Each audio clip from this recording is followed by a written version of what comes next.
Put your hands together for Ryan D.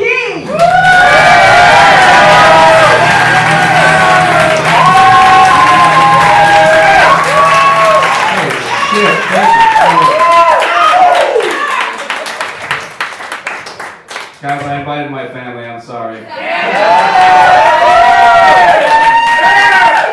Alright, let's get this out of the way real quick. I'm half white and half Mexican and somehow came out Asian.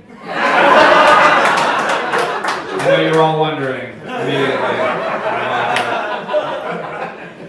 I'm like dark enough to get deals at the swap meet and yet light enough to get one hell of a sunburn. The white half keeps me from getting shot by police, and the Mexican half keeps me from getting shot by cholos. I live in a mainly Hispanic neighborhood, so anytime I'm walking home, I get stopped by a cholo, and he's like, "Hey, Holmes, where you from?" Raider Nation? Totally, go on through. Thank you, totally. But the thing about like my neighborhood, my neighborhood, it was mainly Hispanics when I was growing up, but over the last couple of years, there's been a lot of Asians moving in, which is fine. Asians are cool people. You know, they're cool neighbors. They don't really bother anybody. They do weird shit in the morning. They live to be like 100. They don't really like clothes. And they bring up the property value, usually. But the thing about my neighborhood is they just built a DMV like 2 blocks away from my house. And where the fuck do you think they're taking the driving test? Oh. Like, no shit. Like, my neighbor parked his Camry in his living room. Like, he missed it. It's okay, I look Asian. I can make fun of him. Like, Compton and Watts ain't got shit on my neighborhood. People are fucking dying every day. I don't give a shit who you are. A bulletproof vest will not save you from a kamikaze in a Civic.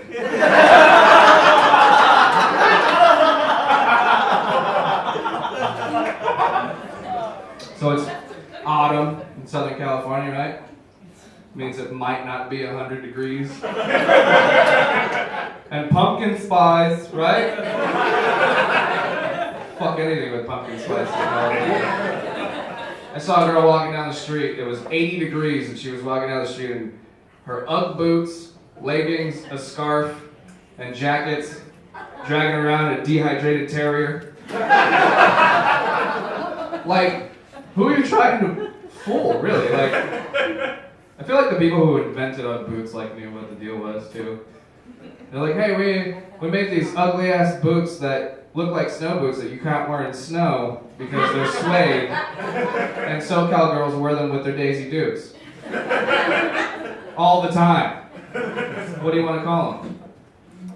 Ugh. Just fucking whatever the fuck you want to call them, just put them on the shelves and out of my face. What baffles me is that like they bundle up just because the calendar says that it's autumn, and then come like Halloween when it might actually be cold outside, like what are they wearing? Fucking nothing. Like, and then you're like, oh, what are you supposed to be? I'm a doctor. I'm a nurse.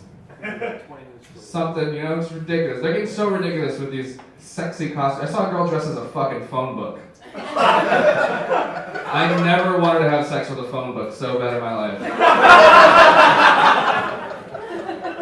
Like, I wish I had one day where I could do that, you know, just walk around half naked. Just like that one day, because it's completely acceptable, apparently. I would go straight to jail. Like, nobody would, come on. Like, if I were to walk out with just like my balls hanging out, then they'd put me right to jail. It was Halloween. Ooh. Then I'm like, in the prison cell, they're like, so what are you in here for?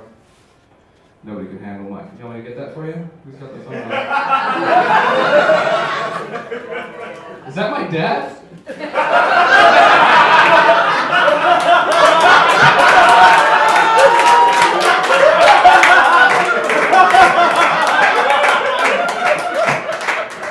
Jesus Christ.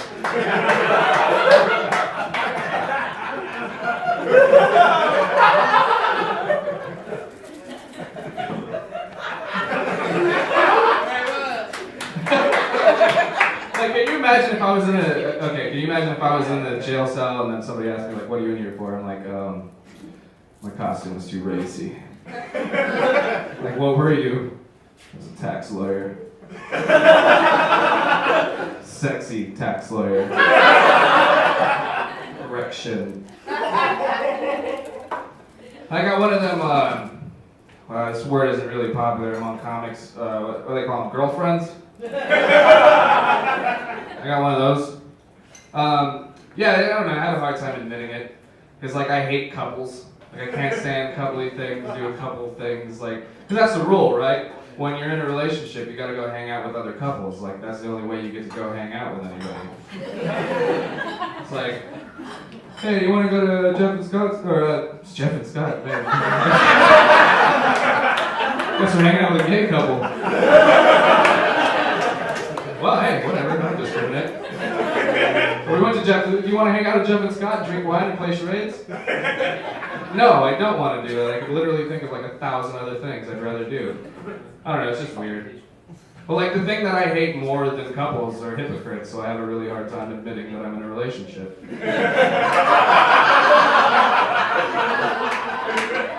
I especially hate like PDA couples. You know what I mean? Like, you know, those are the ones you invite over to watch the game or something. They're constantly third wheeling you, whether they know it or not. You invite them over and they're just like making out on the couch, and you're just like, fuck, you have to do that here? You're like trying to watch TV or something, and all you hear on the back is just like,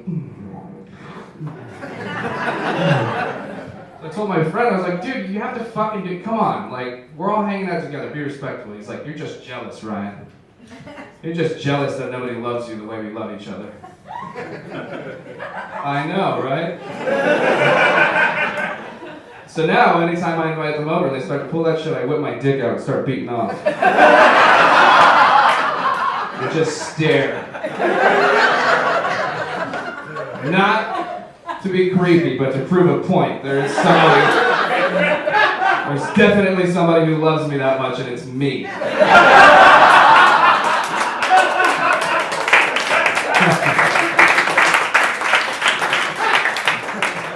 But dating's weird though, you know, you gotta go and date a few other people before you actually find somebody you might kind of like.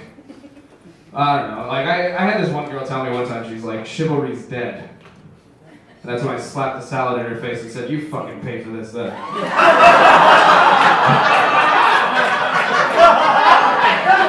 The thing is, I don't think chivalry's dead, I just think it's something that was created by men for men.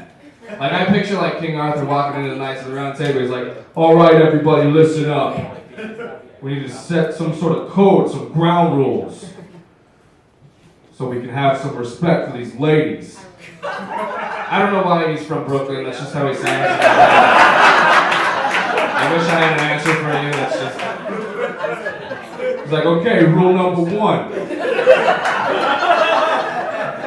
You always get a door for a lady, so you can check out that ass.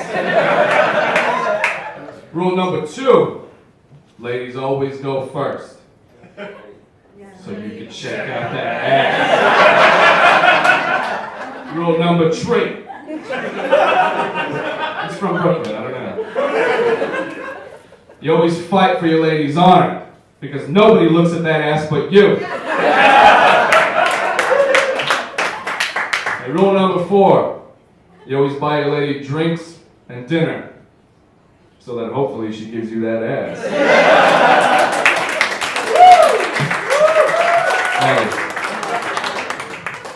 Yeah. I don't know, I feel like I could never date like somebody who does porn. I got in a conversation with them.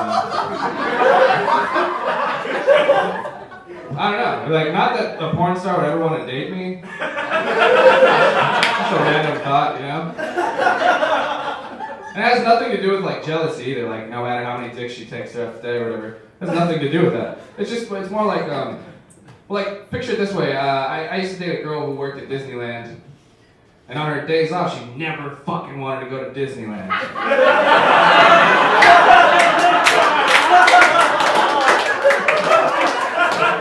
So I guess what I'm trying to say is she wouldn't necessarily want a zippity-doo-dah down Main Street after Mary Poppins already spread her open like her purse.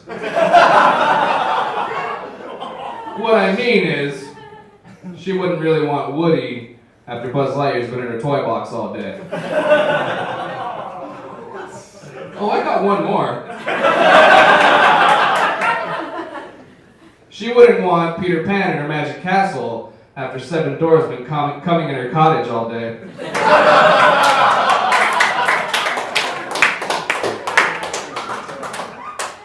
You ever think of something cool to say, like after a confrontation's already happened? Everything's settled, and you think of cool shit. I bumped into a guy at a bar, and he turns around and goes, "Hey man, you should get your fucking glasses checked so you can watch where the fuck you're going." And I'm like, "Oh yeah?" He's like, "Yeah." And I was like, "Okay." But it kind of fucked with me, you know, it stuck with me all day. This fucking chair. I was, so I'm like pacing in my living room all pissed off. I already went home. This guy's gone. He's out of my life already. And I like pacing my motherfucker. Piece of shit. Maybe he should lose some weight so I don't bump into his fat ass. I should have fucking said that. So I went back to the bar that night, but he was gone. But I did what any normal person would do, and I went back for the rest of the week until I ran into him again. So finally I got him, you know? I saw him one day. I was all pumped, tap him on the shoulder, he turns around. I go, "Hey man." He goes, "Hi." I'm like, "Do you remember like last week? It was maybe about like 9:30. I think it was Wednesday or something. You told me that I needed to get my eyes checked so I could watch where the fuck I was going." And he's like, "No."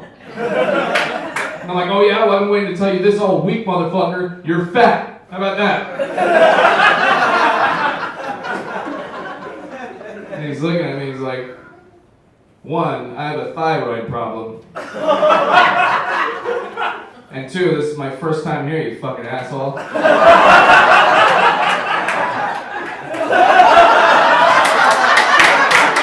Holy shit, making it really funny. Thank you guys so much. You're so awesome.